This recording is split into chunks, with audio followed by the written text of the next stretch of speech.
Hello students, તમને યાદ હશે લાસ્ટ લેક્ચરમાં આપણે જે વાત કરેલી હતી of three components of cell, that is cell wall, cell membrane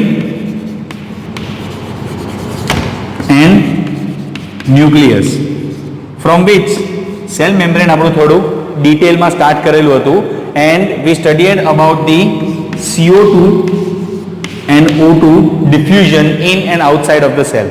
We all know that CO2 and O2 are the main components of respiration, so that goes same for the cell.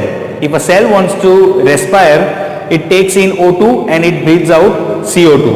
So એને માટે જે આપણે last time વાત કરેલી હતી તે એ રીતે હતી કે જો સેલની અંદર ઓક્સિજનનું કોન્સન્ટ્રેશન વધારે હશે અને સેલની બહાર ઓક્સિજનની કોન્સન્ટ્રેશન ઓછું હશે, so the diffusion moves from higher concentration of the gas to lower concentration of the gas. એટલે ઓક્સિજન જે છે તે સેલની બહાર આવશે. At the same time CO2 નું કોન્સન્ટ્રેશન જો ઓછું હશે અને CO2 નું કોન્સન્ટ્રેશન અહીંયા વધારે હશે તો સેમ વધારેથી ઓછી તરફ, બરાબર, એટલે આ CO2 અંદરની સાઈડ મૂવ થશે ઓર વાઇસા વર્સા, બરાબર. આ મૂવમેન્ટ કોઈ પણ રીતે હોઈ શકે. It depends totally on the concentration of the oxygen and CO2 respectively. જે સાઈડ કોન્સન્ટ્રેશન વધારે હશે ત્યાંથી ઓછી કોન્સન્ટ્રેશનની બાજુ થયેલું આ જે ગેસીસ છે તે ડિફ્યુઝ થશે. This process was cold as diffusion, બરાબર. જે સેલ મેમ્બ્રેનનું જે ટ્રાન્સપોર્ટેશનનો પ્રોસેસ છે સેલ મેમ્બ્રેન થ્રુ જે થાય, બરાબર, તેમાં આ ગેસીસનું ટ્રાન્સપોર્ટેશન આ રીતે થાય. Okay, now apart from CO2 and oxygen, cell membrane જે સિલેક્ટિવલી પરમિએબલ મેમ્બ્રેન કહેવાય, ધેટ ઇઝ કે એ અમુક સિલેક્ટેડ જે કમ્પોનન્ટ્સ છે તે લોકોને જે અંદરથી બહાર અને બહારથી અંદર જવા દે. મેં તમને લાસ્ટ ટાઈમ એક્ઝામ્પલ આપેલું હતું વોચમેનનું, બરાબર, કે જે ઓળખતા હોય તેને જ અંદર જવા દઈને બાકીનાને બહાર રાખે. તો હવે આ સેલ મેમ્બ્રેનની જે ડિફ્યુઝનની પ્રોસેસ છે CO2 અને O2 ની, તેવી જ એક બહુ ઇમ્પોર્ટન્ટ પ્રોસેસ છે ટ્રાન્સપોર્ટ ઓફ H2O, બરાબર. Water is one of the most important component of our life, of our cell, બરાબર. તો વોટરનું બી કઈ રીતે ટ્રાન્સપોર્ટેશન થાય તે સેલ મેમ્બ્રેન થ્રુ એ બહુ જરૂરી છે જાણવાનું. હવે the H2O also follows the pattern of diffusion. આપણે H2O ની વાત કરીએ વોટરની, તો it also follows the pattern of diffusion. એટલે હાયર વોટર કોન્સન્ટ્રેશન તરફથી લોઅર વોટર કોન્સન્ટ્રેશન તરફ, હાયર વોટર કોન્સન્ટ્રેશનથી લોઅર વોટર કોન્સન્ટ્રેશન તરફ વોટર મૂવ કરશે. જે રીતે ડિફ્યુઝનમાં હતું તે જ રીતે. But this process is called as osmosis. The principle is same, કે હાયર કોન્સન્ટ્રેશન તરફથી લોઅર કોન્સન્ટ્રેશન તરફ મૂવ કરશે, as in the case of O2 and CO2, બરાબર. But this process is called as osmosis. In case of gases it was cold as diffusion, બરાબર. તો હવે આપણે થોડી ડિટેલમાં વાત કરીએ કે હાઉ H2O અથવા જે વોટર છે it effects the overall processes of the cell, બરાબર. હવે એમાં ડિટેલમાં જવા કરતા પહેલા હું તમને ત્રણ ટર્મિનોલોજી છે તે સમજાવું તમને.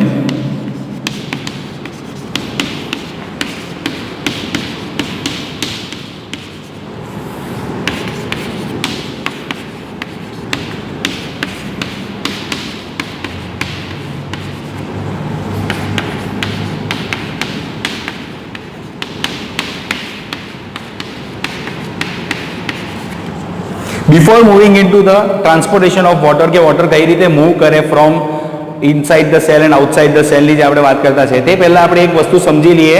This three terminologies: hypertonic solution, isotonic solution and hypotonic solution. આનો ડાયરેક્ટ રિલેશન છે વિથ કોન્સન્ટ્રેશન, બરાબર. કોન્સન્ટ્રેશનની આપણે વાત કરીએ તો એનું અત્યારનું એક્ઝામ્પલ લઈએ તો આ સમરના ટાઈમમાં આપણે લીંબુ શરબત બધા ઘરે પીએ, બરાબર. હવે લીંબુ શરબતમાં આપણે એનો સ્વીટનેસને માટે ખાંડ એડ કરીએ, તો એનું જ એક્ઝામ્પલ આપણે અહીંયા લઈ લઈએ, બરાબર. આપણે પહેલું જે કહ્યું છે તે હાઇપરટોનિક સોલ્યુશન છે. હાઇપરટોનિક સોલ્યુશનમાં ફોર એક્ઝામ્પલ આપણે 100 ml જો શરબત બનાવવાના હોય તો તેની અંદર આપણે 50 કરતાં વધારે, એટલે ધારો કે લાખો 70 ગ્રામ્સ જેટલું ખાંડ એડ કરીએ. આઈડિયલ કન્ડિશનમાં આ વસ્તુ પોસિબલ નથી. આપણે જો એટલું બધું એડ કરવા જઈએ તો એટલું બધું ગળ્યું થઈ જાય. પણ આ ઇટ ઇઝ અ હાઇપોથેટિક સિચ્યુએશન કે આપણે એટલી ખાંડ એડ કરી, એટલી શુગર એડ કરી. ઓકે, ઇન કેસ ઓફ આઇસોટોનિક, બરાબર, 70 ગ્રામ્સ એડ કરીએ એટલે 30 ml જેટલું વોટર થયું આમાં, બરાબર, તો 100 થઈ જાય. In case of isotonic solution 50 ml water અને 50 ગ્રામ શુગર, અથવા આપણે 50 ml સુગરનું સોલ્યુશન બનાવી દેવાનું, બરાબર. આવું જો કરીએ તો આ જે સોલ્યુશન બનશે ધેટ ઇઝ આઇસોટોનિક સોલ્યુશન, કે જે બંનેનું પોર્શન સરખું છે. અને આના કરતાં થોડું ઊંધું કે 70 ml વોટર રાખીએ આપણે પ્લસ 30 ગ્રામ શુગર. આવું કરીએ તો આ જે સોલ્યુશન્સ બન્યા તે હાઇપરટોનિક સોલ્યુશન છે, આઇસોટોનિક સોલ્યુશન છે અને હાઇપોટોનિક સોલ્યુશન છે, બરાબર. આટલું ક્લિયર થઈ ગયું? ઓકે, ચાલો હવે આપણે વોટરની જે મુવમેન્ટ છે તે મુવમેન્ટની વાત કરીએ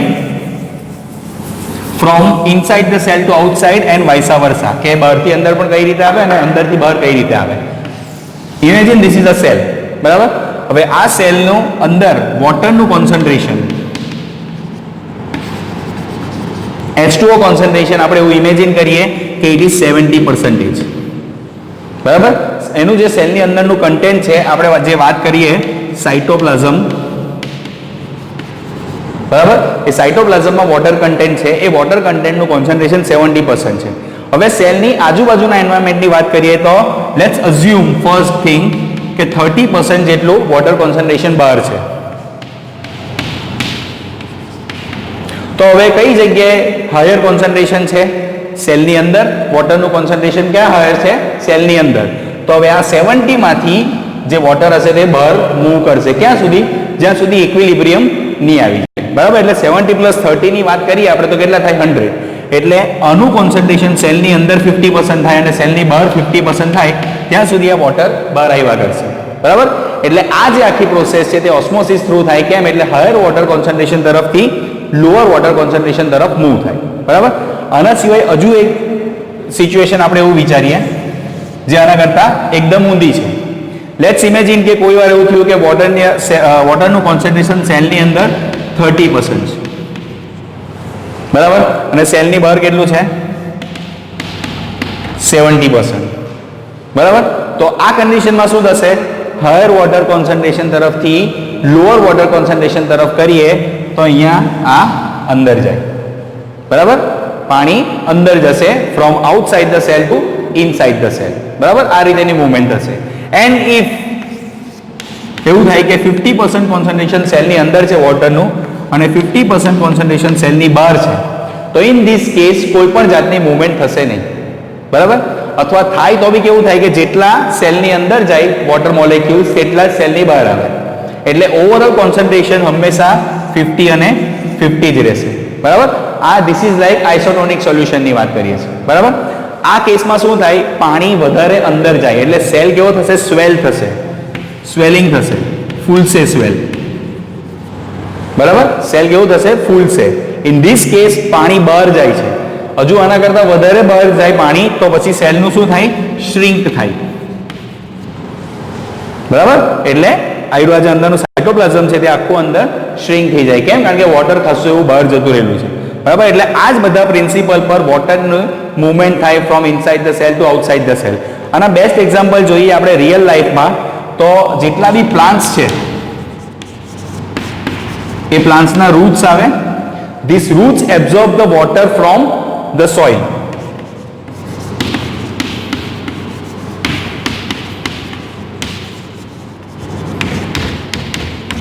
તો આ જે એબ્ઝોર્પ્શનની પ્રોસેસ છે તે કોના થ્રુ થાય? આઈરી આ જ ઓસ્મોસિસ પ્રોસેસ થ્રુ, બરાબર. કે જે સોઇલની અંદર જે વોટર હશે તો તે એબ્ઝોર્બ કરીને એ પ્લાન્ટની અંદર લઈ લેશે અને એ પછી એનું ટ્રાન્સપોર્ટ કરે આખા પ્લાન્ટની અંદર. ખ્યાલ આવ્યો? તો આ ઓવરઓલ જે આખી વાત થઈ તે કોની વાત થઈ?